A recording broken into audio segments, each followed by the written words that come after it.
NGOs, or non-governmental organizations, feed the hungry and provide medical care to victims of disasters in the U.S. and around the world. But your tax dollars help fund them, and many use that to push political agendas. Scott Thuman investigates. Welcome to another DOJ subcommittee hearing where we will highlight more abuses of your tax dollars. A hearing on government efficiency may sound dry, but one this summer came with an audacious late-night style title: Public Funds, Private Agendas, NGOs Gone Wild. But no one was laughing. The left has funneled hundreds of billions of federal tax dollars through non-governmental organizations, NGOs, to push destructive policies and line the pockets of their friends and allies, raising concerns that some non-governmental organizations may be using public money to advance private and political interests. Republican lawmakers are pushing for spending cuts. But charity isn't given at the strong arm mandate of the federal government requiring taxpayers. Between 2023 and 2024, more than $300 billion in tax dollars were given to over 100,000 NGOs. The nonprofit tail wags the Democratic Party dog. It is enormously more important who is head of the Ford Foundation, the Open Society Foundation, Arabella Advisors, than whoever's chairing the DNC this afternoon. Scott Walter is president of the Capital Research Center, which analyzes how foundations, nonprofits, and special interest groups use money to influence politics and public policy.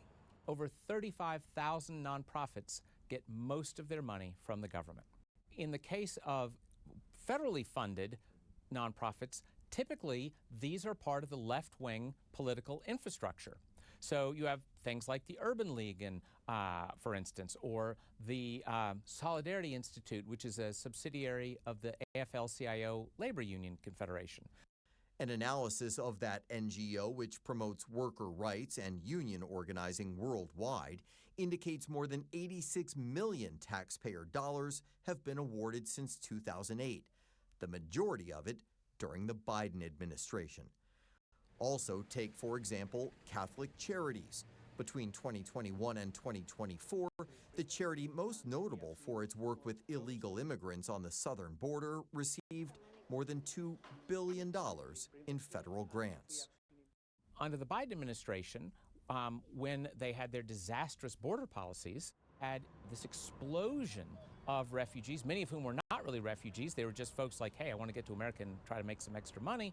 And that meant more money for these charities. Because the more that happens, the more they're getting in support, yes, more money exactly. they get. And obviously, you know, there really are refugees from terrible places around the world who come, and you, having the Lutherans or the Catholics or whatever help them, that's a noble, good thing. But the problem is, when more and more of the budget of those nonprofits is coming from the government, well then, they want to keep it coming. But there's no way that Democrats or left-leaning groups are the only ones who take advantage of this opportunity.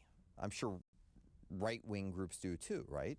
It is true that there are groups that do take it. So USAID was a big funder of both the International Republican Institute, which is a Republican entity that, you know, helped teach people in other countries how to run elections. There's a Democrat counterpart to that, and it got money too. So it is certainly not exclusively on the left, but the differences in the amount of money are enormous. Well, do you see the government at some point just saying, we're not going to keep doling out all this money? DOJ, God bless them, has stopped some of it, but there's so much more. And to be fair, it's not easy to write an always rule, right? Because, as I said, let's say some terrible thing happens in a country, and we, in our great tradition of generosity, say, well, we want to help your starving people who've had this catastrophe. At the same time, it's true, it would be so much better if they were true charities not taking that government money, because government money, it's not poison, but it easily turns into poison.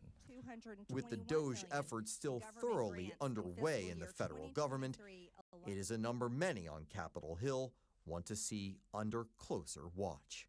For Full Measure, I'm Scott Thuman in Washington, D.C.